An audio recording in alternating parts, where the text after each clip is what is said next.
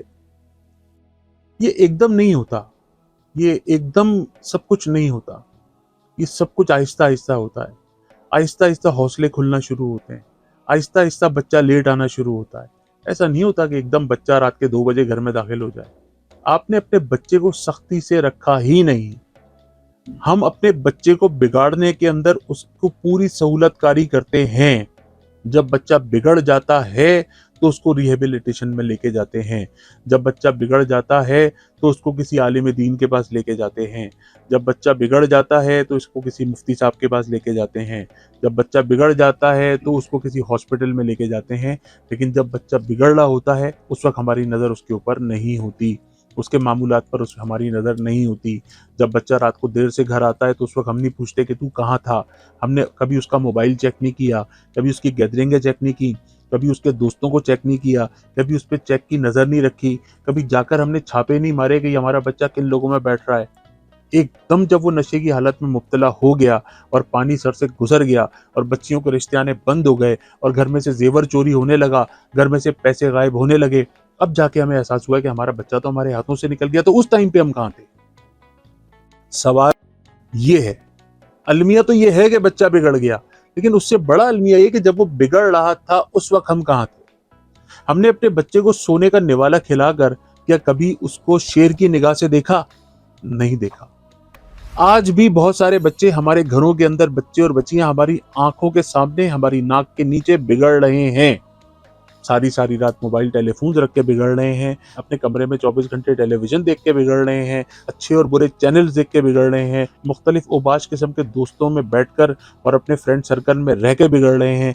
अपनी यूनिवर्सिटी और कॉलेजेस में हम चेक नहीं रखते, वहाँ पर जो बच्चे हैं, गैदरिंग्स हैं, उनमें बिगड़ रहे हैं। तो तमाम वालिदैन से मैं सबसे पहले ये दरख्वास्त करता हूँ कि सबसे पहले आपका बच्चा किस जानिब जा रहा है, पहले उसकी उस जगह पर उसकी निशानदेही करें। आपकी बेटी किससे किस वक्त क्या फोन पे बात कर रही है, उस वक्त उस बात को तवज्जो दें कि आपका बेटा और बेटी फोन के ऊपर कब, किस वक्त और किससे बात करते हैं। अपने बच्चों के ऊपर अगर आप अभी से चेक रखेंगे तब जाके आपको इसके अच्छे रिजल्ट्स मिलेंगे। 7 साल की उम्र में बच्चा अगर नमाज नहीं पढ़ता तो उसको नमाज पढ़ाएं। 10 साल की उम्र में अगर वो बच्चा नमाज नहीं पढ़ता तो या बच्ची नमाज नहीं पढ़ती तो उस पर सख्ती करें।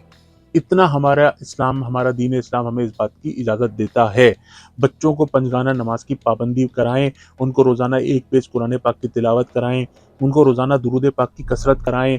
उनके तमाम मामूलात पर माएँ अपनी बेटियों पर और वालिदैन और बाप अपनी बच्चों के ऊपर, बड़े भाई अपने छोटे भाइयों के ऊपर नज़र रखें, उनकी गैदरिंग्स के ऊपर नज़र रखें, उनके मोहल्ले के बच्चों के ऊपर, उनके दोस्त अहबाब पर, उनकी गैदरिंग्स के ऊपर जब आप तायराना नज़र रखेंगे, कीनली वॉच करेंगे तो यकीन कीजिएगा कि इंशाल्लाह आपकी औलाद नहीं बिगड़ेगी। सख्ती से परहेज करें। सख्ती का टाइम तो आपने गुजार दिया। दूसरों के सामने जलील करने से परहेज करें, बेजा डांटने से परहेज करें, सोने का निवाला खिलाकर शेर की निगाह रखें। इंशाल्लाह तबारक व तआला आपकी औलाद जो है ना वो आपको छोड़ के कहीं नहीं जाएगी। अब आते हैं वजीफे की तरफ। वजीफा यह है नाज़रीन मोहतरम, इहदिनस सिरातल मुस्तकीम, इहदिनस सिरातल मुस्तकीम, हमको सीधे रास्ते पे चला। ये सूरह फातिहा के अंदर है। अगर आपकी औलाद नाफरमान है, अगर आपकी औलाद नशे में है तो इहदिनस सिरातल मुस्तकीम रोज़ाना 1100 मरतबा पढ़ना है इशा के बाद, और नमक चीनी पानी पे दम करके उसको पढ़ें और उसको पिलाएं। इंशाअल्लाह तबारक व तआला अल्लाह पाक ने चाहा तो आपकी औलाद वापस आ जाएगी। और दूसरा एक वजीफ़ा ये है कि सूरह फातिहा, आयतुल कुर्सी और चारों कुल। सूरह फातिहा 1 मरतबा, आयतुल कुर्सी 1 मरतबा और चारों कुल।